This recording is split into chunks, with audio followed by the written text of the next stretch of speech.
வணக்கம். நான் உங்கள் மோகனா. வேழக்கிழமை 28 தினத்தந்தி மது திருவனந்தபுரம் ஆகஸ்ட் 28 மதுபான பாரில் நடந்த தகராறில் ஐடி ஊழியரை காரில் கடத்தி தாக்குதல். நடிகை லட்சுமி மேனன் அவர்கள் தலைமறைவு. 555 கலெக்ஷி எனக்கு அந்த பாட்டு ரொம்ப பிடிக்கும். விஷால் அவங்க கூட நடிப்பாங்க அந்த பாட்டு. அப்புறம் விஜய் சேதுபதி சார் கூட ரெக்கை படத்தில் நடிச்சிருக்காங்க. அப்புறம் வேறு நிறைய படம் நடிச்சிருக்காங்க. அப்புறமா கார்த்திக் சார் கூட நடிச்சிருக்காங்கன்னு நினைக்கிறேன்.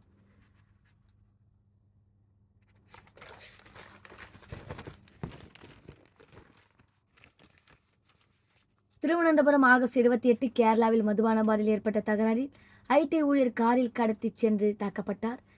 இந்த வழக்கில் தொடர்பு உடைய நடிகை லட்சுமி மேனன் அவர்கள் தலைமறைவாகிவிட்டார். மலையாள பிரபல நடிகை லட்சுமி மேனன் அவர்கள் கேரள மாநிலம் எர்ணாகுளம் அருகே திருப்போனித்துறை பகுதியை சேர்ந்த இவர் தமிழில் கும்கி, வேதாளம், சுந்தரபாண்டியன் உள்ளிட்ட திரைப்படங்களிலும் நடித்துள்ளார்.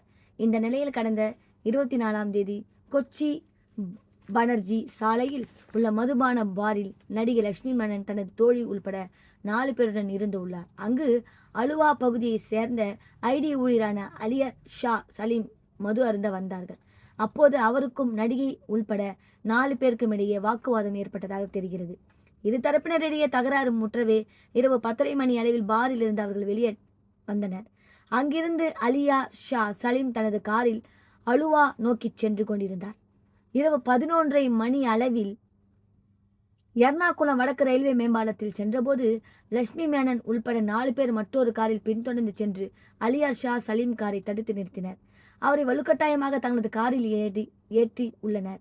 காருக்குள் வைத்து அவரை தாக்கியதோடு கடத்தி சென்று மிரட்டியதாக கூறப்படுகிறது. இதையடுத்து நள்ளிரவு 12 மணி அளவில் காரில் இருந்த ஐடி ஊழியரை அலுவா பரவூர் இடையே உள்ள பகுதியில் இறக்கிவிட்டு லட்சுமி மேனன் தனது நண்பர்களுடன் சென்று விட்டதாக தெரிகிறது.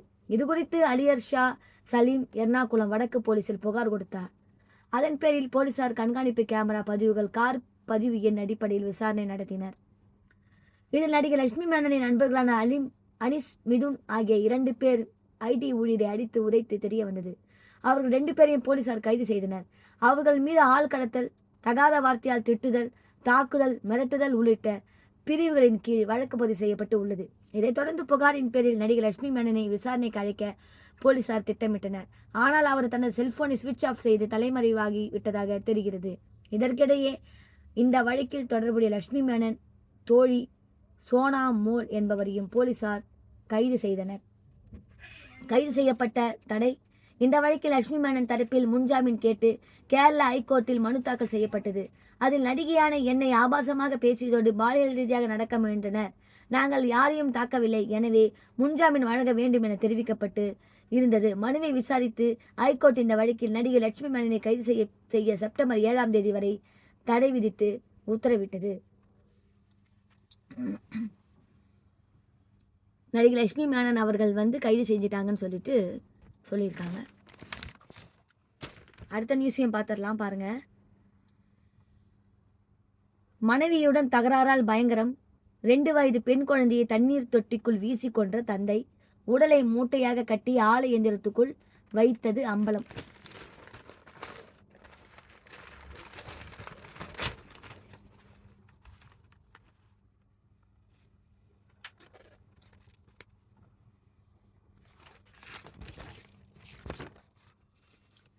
மதுரை ஆகஸ்ட் 28 2 வயது பெண் குழந்தையை தண்ணீர் தொட்டிக்குள் வீசி தந்தையை கொன்றார். உடலை மூட்டையாக கட்டி ஆலை எந்திரத்துக்குள் வைத்திருந்தது பரபரப்பை ஏற்படுத்தியது.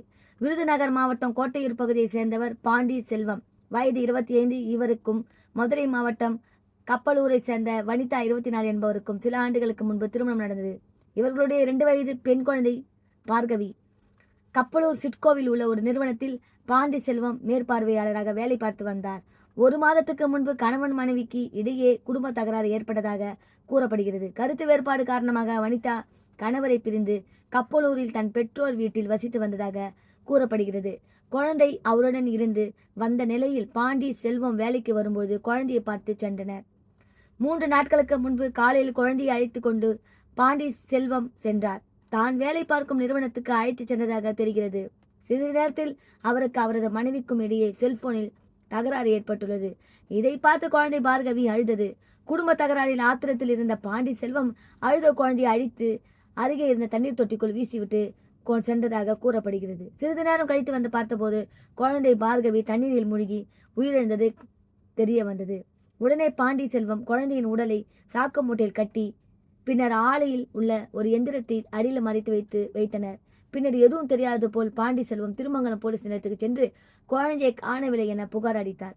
இந்த நிலையில் அந்த ஆலையில் பணியாற்றும் ஒருவர் நேற்று எந்திரத்தை இயக்க வேண்டுள்ளார். அப்போது துர்நாற்றம் வீசியது. இது குறித்து திருமங்கலம் நகர் போலீசுக்கு தகவல் தெரிவிக்கப்பட்டது. சம்பவ இடத்திற்கு விரைந்து வந்த போலீசார் அப்பகுதியில் சோதனை செய்த போது எந்திரத்தின் ஒரு பகுதியில் ரசாயன மூட்டைக்குள் குழந்தையின் உடல் மறைத்து வைத்திருந்ததை கண்டுபிடித்து மீட்டனர். இது குறித்த சந்தேகத்தின் பேரில் பாண்டி செல்வத்திடம் போலீசார் விசாரித்தனர். அப்போது அவர் குடும்ப தகரால் ஏற்பட்ட ஆத்திரத்தில் தனது குழந்தையை கொலை செய்ததாக ஒப்புக்கொண்டார். இதையடுத்து பாண்டி செல்வத்தை கைது செய்தனர். குழந்தை எப்படிங்க கொல்றதுக்கு மனசு வருது? குழந்தை எவ்வளோ அழகா இருக்கு, அதுவும் பெண் குழந்தை எவ்வளவு அழகா இருக்கு. குழந்தைய தண்ணி தட்டிக்குள்ள போட்டு சாவடிச்சிருக்காங்க. அரக்கர்கள் மாதிரி இருக்கிறார்கள். இத்துடன் இந்த செய்தி அறிக்கை முடிவடைகிறது. மேலும் வேறொரு செய்தியுடன் நான் உங்களை சந்திக்கிறேன். அதுவரை உங்களிடமிருந்து விடைபெறுவது உங்கள் மோகனா. நன்றி, வணக்கம்.